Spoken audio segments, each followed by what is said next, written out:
ఈ series prime వీడియోలో Telugu డబ్బింగ్తో streaming అవుతుంది. మొత్తం 8 ఎపిసోడ్స్తో. ఈచ్ ఎపిసోడ్ రన్ టైం వచ్చేసి 50 మినిట్స్ అలా ఉంటుంది. ఒకవేళ మీరు ఈ సిరీస్ని చూడాలనుకుంటే మ్యాక్సిమం ఇంగ్లీష్లోనే చూడడానికి ట్రై చేయండి.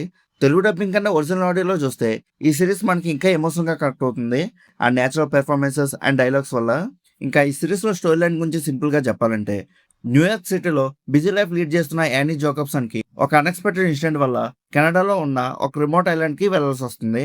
అక్కడ వెళ్ళిన తర్వాత తన ఫ్యామిలీ గురించి తెలియని నిజాలు, కొత్త రిలేషన్షిప్స్ అండ్ తన లైఫ్ని మార్చేసే ఎక్స్పీరియన్స్ని ఎలా ఫేస్ చేస్తుంది అనేదే ఈ coming of age drama core point. ఇంకా ఈ సిరీస్ ఫస్ట్ ఎపిసోడ్ స్టార్టింగ్ కొంచెం స్లోగా అనిపించినా స్టోరీ ముందుకు వెళ్తున్న కొద్దీ ఇంట్రెస్టింగ్గా మారుతూ ఉంటుంది.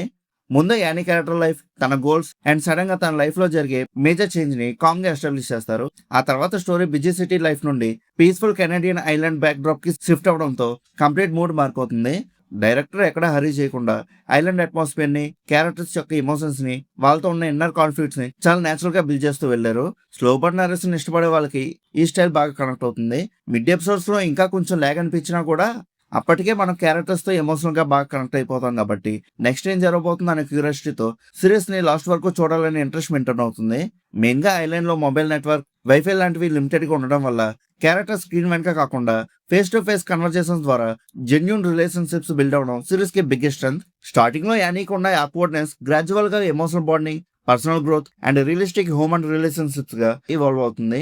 సినిమాటిక్ మెలో డ్రామాగా కాకుండా grounded and honest story telling ని ఫాలో అవడం బాగా వర్కౌట్ అయింది. ఎండింగ్ దగ్గరకు వచ్చేసరికి క్యారెక్టర్స్ జర్నీస్ ని అన్ని సాటిస్ఫైయింగ్ గా కన్క్లూడ్ అవుతాయి. రెస్టెడ్ గా అనిపించినా కూడా ఎమోషనల్ ప్లే ఆఫ్ మాత్రం బాగా వర్కౌట్ అవుతుంది. అలాగే నెక్స్ట్ సీజన్ కోసం కూడా ఒక ఇంట్రెస్టింగ్ హుక్ వదిలేరు. ఇంకా పెర్ఫార్మెన్సెస్ గురించి మాట్లాడుకుంటే ఎల్లా రూబిన్ ఎక్స్ప్రెసివ్ పెర్ఫార్మెన్స్ తో సిరీస్ ని స్ట్రాంగ్ గా క్యారీ చేసింది. Screen presence and emotional scenes రెండు బాగా వర్కౌట్ అయ్యాయి. ఎమ్లీ పెర్ఫార్మెన్స్ కూడా హైలైట్ గా అనిపించింది. కామ్ నేచర్ వెనుకున్న ఎమోషనల్ డెప్త్ ని చాలా కన్వీనియన్స్ గా పోర్ట్రే చేసింది.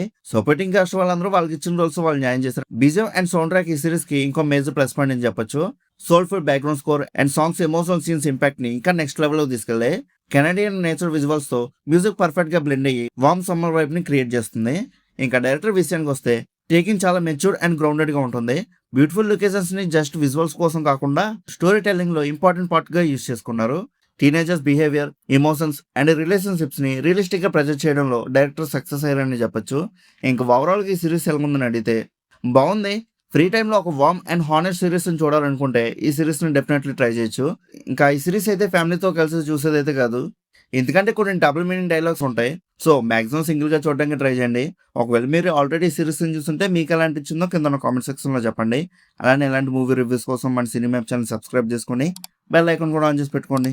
మా వీడియోస్ మీరు మిస్ అవ్వకుండా చూడగలుగుతూ ఉంటారు. ఇంకా మళ్ళీ మనం నెక్స్ట్ వీడియోలో కలుసుకుందాం. బై.